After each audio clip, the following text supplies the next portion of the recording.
जिस तरह आप देख रही है, सारी कौम देख रही है, सारी दुनिया देख रही है, एक मफरूर शख्स को जो सज़ा याफ्ता था, जिस तरह से उसे हीथ्रो एयरपोर्ट पर हमारे एम्बेसडर ने सी ऑफ किया, वो भी तारीख में एक लिखा जाएगा। जिनको गिरफ्तार करके डिपोर्ट करना उसका फर्ज था, उसको वो रिसेप्शन करके वहाँ छोड़ने जाता है। और फिर जिस तरह से इस्लामाबाद एयरपोर्ट पर बायोमेट्रिक मशीन चल के जाती है हाई कोर्ट की, कमाल है। एक तरफ तो साबका वजीर आजम को हाई कोर्ट के बायोमेट्रिक कमरे से, हाई कोर्ट के कमरे से, इस्लामाबाद हाई कोर्ट के कमरे से जिस तरह उसको तशद्दुद करके गिरफ्तार किया जाता है, और जिस तरह हाई कोर्ट के अमले पर तशद्दुद किया जाता है, वकला पर तशद्दुद किया जाता है, उसकी मिल्कियत जो दरवाजे तो और जो टेबल से और जो वहाँ चीज़ें मौजूद थी कमरे के अंदर, जिस तरह उनको तोड़ा जाता है और तोड़ फोड़ की जाती है, और उस पर जो है आज तक कोई कार्रवाई नहीं हुई है। हालांकि सुप्रीम कोर्ट ने 11 मई को कह दिया कि ये गैर आईनी और गैर कानूनी तौर पर उन्हें गिरफ्तार किया गया और एक्सेस टू जस्टिस की बुनियादी हकूक को ही डिनायल ये की गई। तो उसके बाद उनके खिलाफ तो कोई एक्शन नहीं हुआ है। और फिर देखें कि जिस तरीके से हमने और आप सब ने देखा कि जिस तरह इनके कागजात नामजदगी मंजूर किए गए,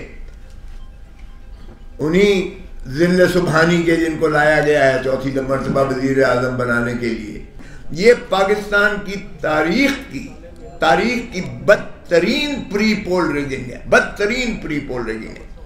और इस सोशल मीडिया के ज़माना में ये क्या समझते हैं कि दुनिया जो है इसको बिल्कुल नज़रअंदाज करके देख नहीं रही है, सभी देख रहे हैं।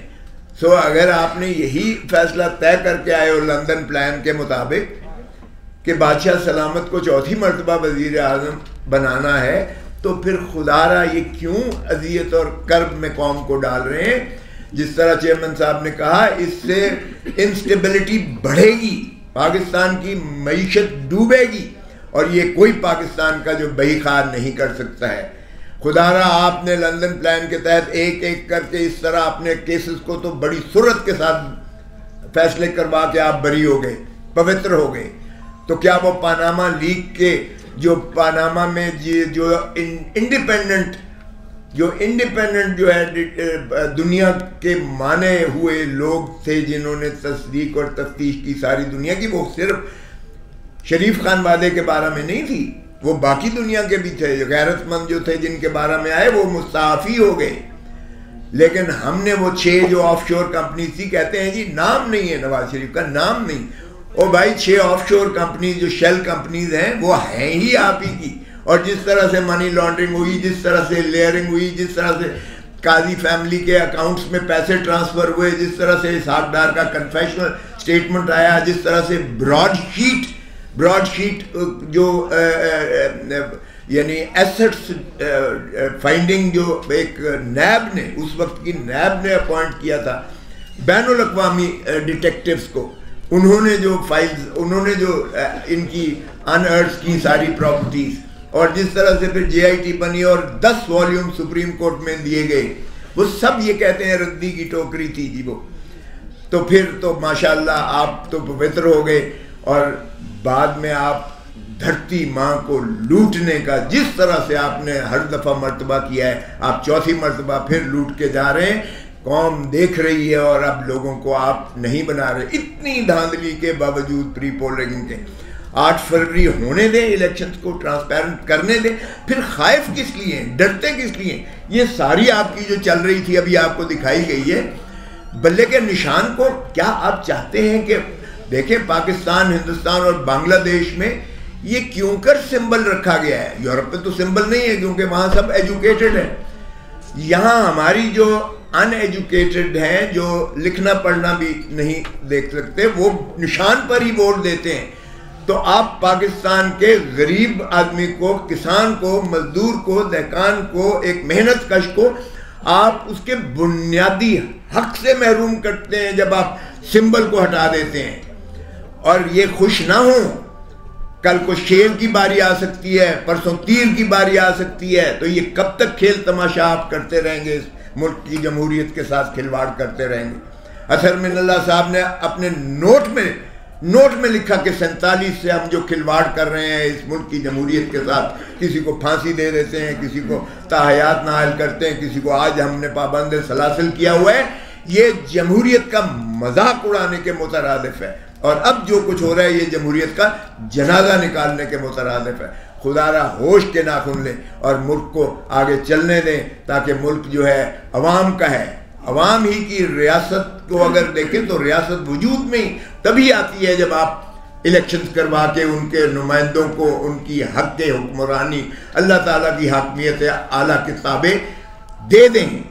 जब तक आप मिल्कियत अवाम को उनके मसाइल, उनकी हुक्मरानी पर नहीं देंगे, तब तक जो है आपका मुल्क आगे नहीं बढ़ सकता है। और फिर आया आर्टिकल 5 में लिखा गया कि वफादारी आए अवाम के साथ और ताबेदारी आइन के साथ, ये लाजिम कर दी गई है हर पाकिस्तानी पर, चाहे वो चीफ जस्टिस ऑफ पाकिस्तान हो, चाहे वो फौज का सरबराह हो, चाहे वो कोई भी हो, सदर हो या हो। सो ताबेदारी और वफादारी अवाम और आइन के साथ है। तो इसको मलहूज रखते हुए इलेक्शंस को फेयर एंड फ्री होने दें, तभी हमारा ममलिकत जो है वो इंशाल्लाह तरक्की कर पाएगी। Thank you. ये सारे जगह ऑल ओवर पाकिस्तान हो रहा है ये हमारे साथ। यहाँ जनाब जिले सुबहानी के कागजात नामजदगी मंजूर कर लिए जाते हैं, इसके बावजूद के सुप्रीम कोर्ट ने उन्हें 62(1)(f) में ताहयात नाअहल करार दिया हुआ है और इस पर नजरसानी भी सुप्रीम कोर्ट से खारिज हो चुकी। और प्रैक्टिस एंड प्रोसीजर एक्ट में जो ये शिक थी कि जो 184(3) की जो होंगी, जो भी केस फैसला होंगे उसकी 30 दिन के अंदर अपील का हक दिया गया था, उसे भी सुप्रीम कोर्ट ने मुस्तरद किया 8-7 के रेशो से उसको, यानी रिट्रोस्पेक्टिविटी आप उसको नहीं दे सकते। सो जिसका मकसूद और मतलब ये हुआ कि वो पास्ट एंड क्लोज्ड ट्रांजैक्शन के जुमरे में आकर वो फाइनलिटी अटेन कर गई मोहतरम नवाज शरीफ साहब की नाअहली, ताहयात नाअहली। अब अगर कोई एक तरीका था इसको दूर करने का, क्योंकि वो तो इलेक्शन एक्ट की 2017 की जो तरमीम थी वो तो साने आ गई, ताबे आ गई इस प्रैक्टिस एंड प्रोसीजर एक्ट के वो मुस्तरद करने के उस अपील की शिक को। सो इसका मतलब ये हुआ कि अगर किसी तरीके